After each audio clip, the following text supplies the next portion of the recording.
आज हम पढ़ने वाले हैं तुल्य भिन्न। जो भिन्न हमको दिए जाएंगे उनसे तुल्य भिन्नों का निर्माण कैसे होगा या तुल्य भिन्न हम कैसे बनाएंगे।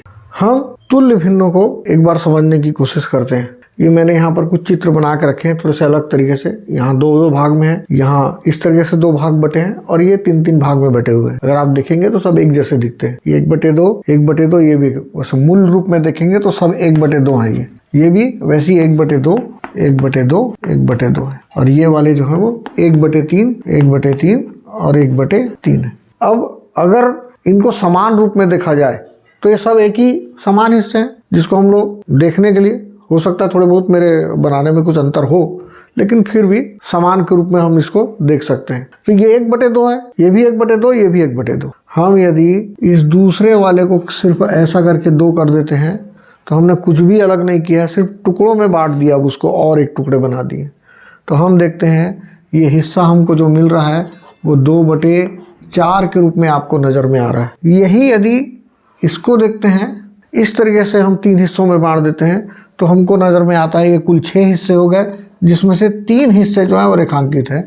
जैसे यहाँ 4 में से 2 हिस्से रेखांकित हैं। तो ये 1/2 है, ये 2/4 है। आप ध्यान देंगे तो सब एक जैसे थे, कोई भी अंतर नहीं था, मतलब अर्थात सब 1/2 थे।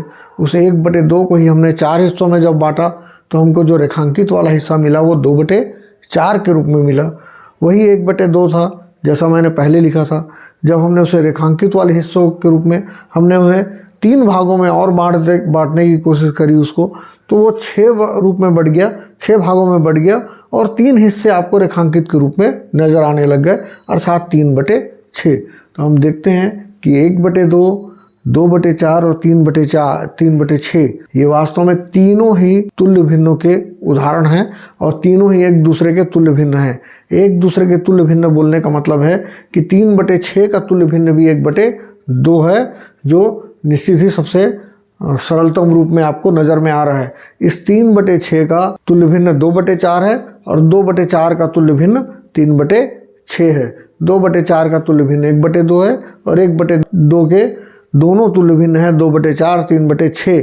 जब हम आगे जाकर ज्ञात करने के रूप में देखेंगे तो इस तरीके से आपको वो निकल के आएंगे। ऐसा ही ये भी तुल्य भिन्न, ये भी दिख रहा है। यहाँ पर मैंने जो आकृतियां ली हैं उनको भिन्नों के रूप में 1/2 के रूप में रखा हुआ है उसको। यदि आप इसे ज़्यादा भागों में बांटते हैं तो भी ये इसी रूप में आपको नज़र में आने वाले हैं। जैसे 1/2 है, यदि मैं इसे 3 भागों में बांट देता हूँ ऐसे करके, तो ये अपने आप 3/6 के रूप में आपके सामने में नज़र में आने लग जाएगा। यदि मैं इसे और भी भागों में बांट दूं, मान लो मैंने इसे 4 भागों में बांट दिया ऐसे, तो अब ये आपको 4/8 के रूप में आपको नज़र में आ रहा है। और यदि मैं इसे और भी भागों में बांट देता हूँ अधिक भागों में, तो ये आपको 6/12 के रूप में आपको नज़र में आ रहा है। ये 6/12 अर्थात जो पहले था वो 1/2 ही था वो, लेकिन सिर्फ इन लकीरों की अब संख्या जैसे जैसे बढ़ते जा रही है तो वो भाग बढ़ते जा रहे हैं। पहले 2 भाग में था, बाद में सीधा 6 भाग में बढ़ गया और ये 3 भाग हमको यहाँ पर रेखांकित के रूप में नज़र में आने लगे। जब मैंने इनको सीधा सीधा खड़ी लकीरों के रूप में 4 भागों में बांट दिया तो ये आपको 4/8 के रूप में अब आपको नज़र में आ रहे हैं। और जब मैंने इन्हें 6 भागों में अलग अलग बांट दिया तो ये आपको 6/12 के रूप में नज़र में आ रहे हैं। अर्थात ये 3/6, 4/8, 6/12 ये सब इसी 1/2 के तुल्य भिन्न हैं, जो हमको भाग के रूप में इसमें चित्र के रूप में हमको समझ में आते हैं। तो ये 1/2 के दिख रहे थे। इसी तरीके से आप 1/3 के बनाना चाहेंगे तो आप 1/3 के आप जितने भी बनाएंगे ऐसे ही सामान्य चित्रों को ले लीजिए और उसको आप बांट के आप उसको बनाकर दिखा सकते हैं। जैसे इसे मैं बीच में एक लकीर डालकर मैंने इसे 2 भागों में बांट दिया है, ऊपर का हिस्सा अलग और नीचे का हिस्सा अलग। तो अब मैं देखता हूँ कि रेखांकित वाला हिस्सा जो है वो 2 दिख रहा है यहाँ पर, 1 और 2। तो कुल भाग हैं आपके पास में 6, 1 2 3 4 5 6 और 6 में से 2 भाग आपके रेखांकित हो गए, जबकि वो पहले 1/3 ही थे। यदि इन्हें हम लोग ऐसे ही आड़ी लकीरों के रूप में हम लोग और 2 आड़ी लकीरें हम बीच में खींच देते हैं तो हमको कुल हिस्से मिल जाते हैं 9 और रेखांकित वाला हिस्सा हमको मिलने लग जाता है 3। तो हम देखते हैं 9 में से 3 हिस्से रेखांकित हैं, तो अर्थात ये भी 1/3 का ही तुल्य भिन्न हो गया। क्योंकि हमने कुछ भी बदला नहीं है इसमें, जैसा भी था वैसे ही था, बस लकीर से हमने उसी हिस्से को और भागों में बांट दिया है। ऐसी ये भी है, अगर इसे हम लोग और भागों में बांट देते हैं तो हमको दिखता है कि पहले जो 1/3 था, अब वो दिख रहा है कि हमारे पास में कुल 12 भाग मिल रहे हैं। 1 2 3 4 5 6 7 8 9 10 11 12 और 4 भाग जो है वो रेखांकित के रूप में हो गए हैं। मतलब कुल भाग हमारे पास में 12 थे, उसमें से 4 भाग रेखांकित वाले हिस्से में आ गए हैं। नया भिन्न जो हमको मिल गया यहाँ पर 4/12। तो पहले 1/3 था, वही 4/12 में बदला है। पहले 1/3 था, वही 3/9 में बदल गया है। और वही 1/3 था जो 2/6 में बदल गया है। अर्थात ये सब जो है 1/3 के तुल्य भिन्न हैं, जिन्हें हम बच्चों को कागज़ को फाड़ के भी अगर समझाना चाहें तो हम समझा सकते हैं कि किस तरीके से ये होते हैं, लेकिन हमको थोड़ी सावधानी बरतनी पड़ेगी कागज़ के हिस्सों के रूप में। तो ये तुल्य भिन्न का सबसे अच्छा तरीका था आपको बच्चों को समझाने का। लेकिन तुल्य भिन्न जब ज्ञात करने की बारी आएगी तो ये तरीके काम नहीं करते हैं। सिर्फ ये अवधारणा के लिए हैं कि आप बच्चों को आसानी से समझा सकते हैं कि किस प्रकार से तुल्य भिन्न हैं वो, और किस प्रकार से हम उनको तुल्य भिन्न के रूप में देख सकते हैं। तो अब तुल्य भिन्न ज्ञात करने की विधियों को हम लोग देख लेते हैं कि किस तरीके से गुणा करके और भाग करके हम तुल्य भिन्न निकाल सकते हैं। सामान्यतः हम लोग गुणा करके ही तुल्य भिन्नों के बारे में बात करते थे, लेकिन भाग करके भी आप कुछ तुल्य भिन्न खोज सकते हैं किसके क्या कौन से हैं। तुल्य भिन्न ज्ञात करने की दोनों तरीके, दोनों विधियाँ किस तरीके से हम इन्हें निकाल सकते हैं। गुणा करके तुल्य भिन्न ज्ञात करना। गुणा करके का मतलब होता है कि हमारे पास जब भिन्न में हम लोग देखते हैं जो संख्याएं मिलती है, एक उदाहरण के लिए हम 1/2 ही ले रहा हूं, क्योंकि मैं 1/2 को अभी चित्र के रूप में समझाया था, तो उसी को गुणा के रूप में हम लोग देखने की कोशिश करते हैं किस तरीके से होता है। तो अंश और हर है। गुणा करके तुल्य भिन्न ज्ञात करने का मतलब होता है ऐसा कोई भी गुणांक लेना है जो दोनों में हम अंश में भी उसी का गुणा करें और हर में भी उसी का गुणा करें। मतलब हम कोई भी प्राकृत संख्या ले सकते हैं और उसको गुणा करके हम देख सकते हैं। चूँकि एक का गुणा करने से उसके तुल्य भिन्न में हमको कोई अंतर नहीं नज़र में आता है, इसलिए एक को ना करें और एक के ऊपर में आप 2 से लेकर बच्चों को जितनी भी संख्या बोल सकते हैं वो अपने हिसाब से खुद कर सकते हैं, 2 से लेकर बड़ी संख्या तक। तो मैंने देखा था कि मेरे यहाँ बच्चे जो है थोड़ी बड़ी बड़ी संख्या लिख लेने लग गए थे। मैंने उन्हें फिर समझाया कि आपको उतनी मेहनत करने की ज़रूरत नहीं है, क्योंकि आप जितनी ज़्यादा बड़ी संख्या लेंगे उतना आपको गुणा करना भी पड़ेगा, और उस गुणा करने में अगर गलती हो गई तो आपका एक छोटा सा सवाल जो है वो कुछ गलत भी हो सकता है जो बाद में आपको खलेगी। तो इसलिए आप छोटे ही अंकों का गुणा करिए, क्योंकि सामान्यतः आपको आएगा कि कोई एक तुल्य भिन्न ज्ञात करिए या 2 तुल्य भिन्न निकालिए या 3 तुल्य भिन्न ज्ञात करिए कोई भी दी गई संख्या का। तो ऐसा यदि 1/2 के साथ में दिया गया है तो आपको 1/2 में एक से बड़ी कोई भी 3 संख्या या 4 संख्या लेकर हम जो भी हमको समझ में आती है वो हम ले सकते हैं। तो मान लो इसमें गुणित 2 करते हैं हम लोग, या फिर गुणित 3 और गुणित 3, या फिर हम 1/2 गुणित 4 गुणित 4। तो यदि हम को गुणा करना है तो समान अंकों का गुणा करना है, तो हमने 2 का गुणा किया है, तो जब हम गुणा करेंगे तो ये 2/4 के रूप में बदल जाएगी। यहाँ पर आ जाएगा 3 एकम 3 और 2 तिया 6, और यहाँ आ जाएगा 4 एकम 4 और 2 चौक 8। तो ये एक तरीका है तुल्य भिन्न ज्ञात करने का। आपके पास में बड़ी संख्या आती है, मान लो 5/11 एक भिन्न आपको मिल रहा है और इसकी 3 तुल्य भिन्न निकालना है, तो आप 2 से बड़ी कोई भी संख्या ले सकते हैं। चाहे तो आप गुणित 4 करके 4 पंचे 20 और 11 चौक 44, या फिर आप इसी 5/11 में गुणित 7 7 पंचे 35 या 5 सत्ते 35 और 11 सत्ते 77, या फिर आप 5/11 में गुणित 9 तो 9 पंचे 45 और 11 9 99। आप इस तरीके से आप तुल्य भिन्न ज्ञात कर सकते हैं। मैंने बच्चों को यही इसके लिए कहा था कि आप सब का एक जैसा नहीं होना चाहिए कि ये लगे कि लोगों ने नकल मार लिया है, तो इसलिए वो अलग अलग अंक लिया करिए। तो बच्चे लोग बहुत बार ऐसा हुआ कि यहाँ पर 22 गुणित 22 या 24 गुणित 24 भी लिख के लाए उन्होंने, और वो गुणा करके लेकर आए। तो ये तरीका होता है, आप बच्चों को जैसा बोलेंगे बच्चे उस आधार पर यदि बनाना शुरू करते हैं तो उनके लिए कुछ चीज़ें अच्छी भी होती है और वो नई चीज़ उन लोग समझते भी हैं इस चीज़ को। तो इस तरीके से आप बच्चों को तुल्य भिन्न ज्ञात करने के तरीका गुणा करके आप बता सकते हैं। जो गुणा है सामान्य तरीके से आप बताते हैं, बच्चों को आसानी से समझ में आ जाता है। जब भाग करने की बात आती है तो हम लोगों को देखना पड़ता है कि जो बड़ी संख्या होगी, जो भिन्न निकलेगा वो ऐसा भिन्न होगा जिसमें हम लोग को समान अपवर्तक मिलेंगे, और उस समान अपवर्तक से आप भाग करके देखेंगे तो आपको तुल्य भिन्न मिलेंगे, जो शायद उसका सबसे सरलतम रूप भी आपको मिल सकता है। जैसे उदाहरण के लिए हम लोग दूसरा भिन्न लेते हैं, भाग करके तुल्य भिन्न ज्ञात करना। अब 24/36 आपको संख्या मिल गई है, आपको बोला जाता है कि 24/36 का तुल्य भिन्न ज्ञात करिए। सामान्यतः हम इसके सरलतम रूप को ही देखते हैं 24/36 के, सीधा सरलतम रूप निकालने को। लेकिन 24 और 36 का जो भी अपवर्तक मिलेगा हम उन अपवर्तक को पहले निकाल लेते हैं, उन्हें खोज लेते हैं, और उन अपवर्तक से हम यदि भाग करके देखते हैं तो हमको एक से ज़्यादा तुल्य भिन्न हमें मिलेंगे।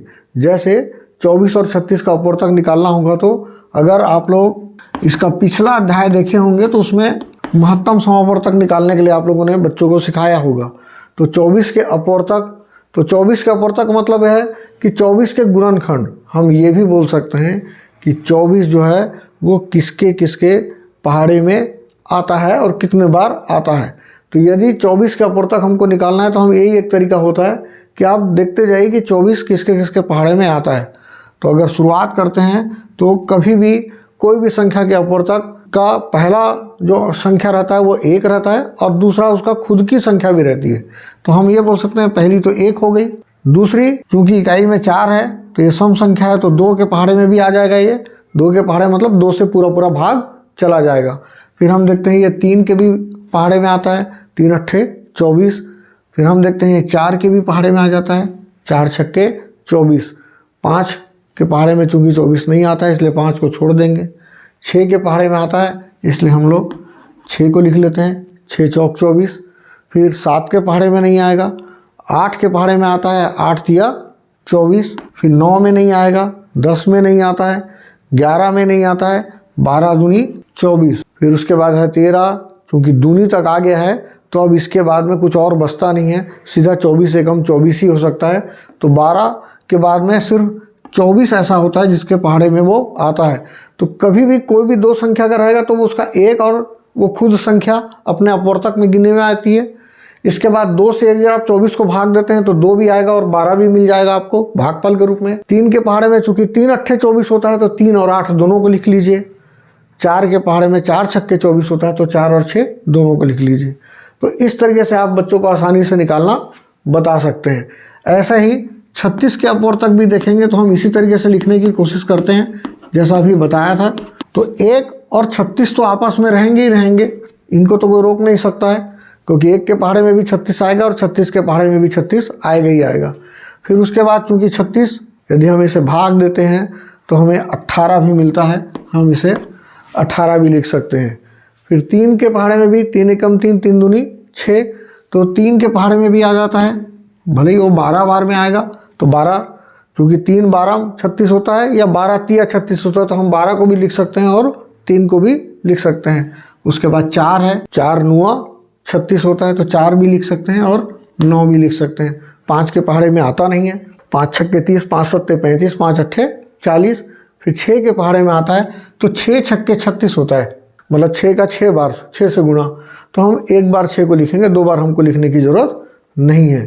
तो इस तरीके से हम देखते हैं कि हमको सारे अपवर्तक उसके बड़ी आसानी से हमें मिल जाते हैं। एक एक को पूरे 36 तक जाने की बजाय हम उसको जिससे भाग दे रहे हैं और जो भागफल है को समान अपवर्तक खोजना है। समान अपवर्तक बोलिए या समापवर्तक बोलिए, दोनों एक ही चीज़ें हैं, तो हम समान अपवर्तक ले लेते हैं। तो जो समान अपवर्तक हैं हम देखते जाते हैं, ये 1 है, उसके बाद ये 2 है, फिर 3 है, 4 भी है, 6 भी दोनों में है, उसके बाद है 12, यही आखिर। तो हमारे पास में 6 समान अपवर्तक मिल रहे हैं जिसमें 1 भी शामिल है। तो 1 से तो हमें भाग देने की ज़रूरत नहीं क्योंकि वो संख्या अपने आप में खुद आ जाएगी। लेकिन हम 24/36 को 2 से भाग दे सकते हैं, 24/36 को हम 3 से भी भाग दे सकते हैं, 24/36 को हम 4 से भी भाग देंगे, इसी 24/36 को हम 6 से भी भाग देंगे और देखते जाते हैं कितना निकलता है ना। इसके अलावा 12 भी है, हम उसे भी ले लेते हैं। 24/36 भागित 12 भागित 12। तो यदि हम देखते हैं भाग करके, तो यदि 2 से भाग देंगे तो आपको मिलेगा 12/18। ये इस 24/36 का एक तुल्य भिन्न है। 3 से भाग देंगे तो आपको मिलेगा 8/12। ये भी 24/36 का एक तुल्य भिन्न मिलेगा। 4 से भाग देंगे तो 4 छक्के 24 और 4 9 36, तो ये भी 6/9 है जो इसका तुल्य भिन्न है। और 6 से भाग देंगे दोनों को तो 6 चौक 24 और 6 छक्के 36, यह भी उसका तुल्य भिन्न है। और 12 से यदि आप भाग देते हैं तो 12 दूनी 24, 12 तिया 36। चूँकि ये सबसे बड़ा समान अपवर्तक था या सबसे बड़ा अपवर्तक था जो दोनों में था, तो उससे भाग देने से ये सरलतम रूप मिला है 2/3। और ये सारे भिन्न जो हैं वो 2/3 के ही तुल्य भिन्न कहलाएंगे, या हम बोल सकते हैं 24/36 के सारे ये तुल्य भिन्न हैं। तो आपको 1 2 3 4 5 तुल्य भिन्न मिल जाते हैं। तो एक गुणा करके निकालने का तरीका था और एक ये भाग करके निकालने का तरीका है, लेकिन सबसे अच्छा तरीका यही होता है कि आप उसको गुणा करके निकालिए और आसानी से निकलता है। ये तरीका जो है वो सामान्यतः आपको सरलतम रूप लाने के लिए बोलेगा और तब आपको महत्तम समावर्तक से भाग देना पड़ेगा। और इनको देखने से आपको समझ में आता होगा, महत्तम मतलब हो जाता है सबसे बड़ा अपवर्तक। तो सबसे बड़ा अपवर्तक है 12, आप 12 से भाग देंगे तो सरलतम रूप निकलेगा 2/3। ये इस 24/36 का सरलतम रूप होगा। आने वाले समय में आपको सरलतम रूप निकालने के लिए भी आएगा, जो ये इस 24/36 का सरलतम रूप होगा। आने वाले समय में आपको सरलतम रूप निकालने के लिए भी आएगा, जो इसी तरीके से निकलता है। तो कोई खास अंतर नहीं है, आपको आसानी से समझ में आएगा।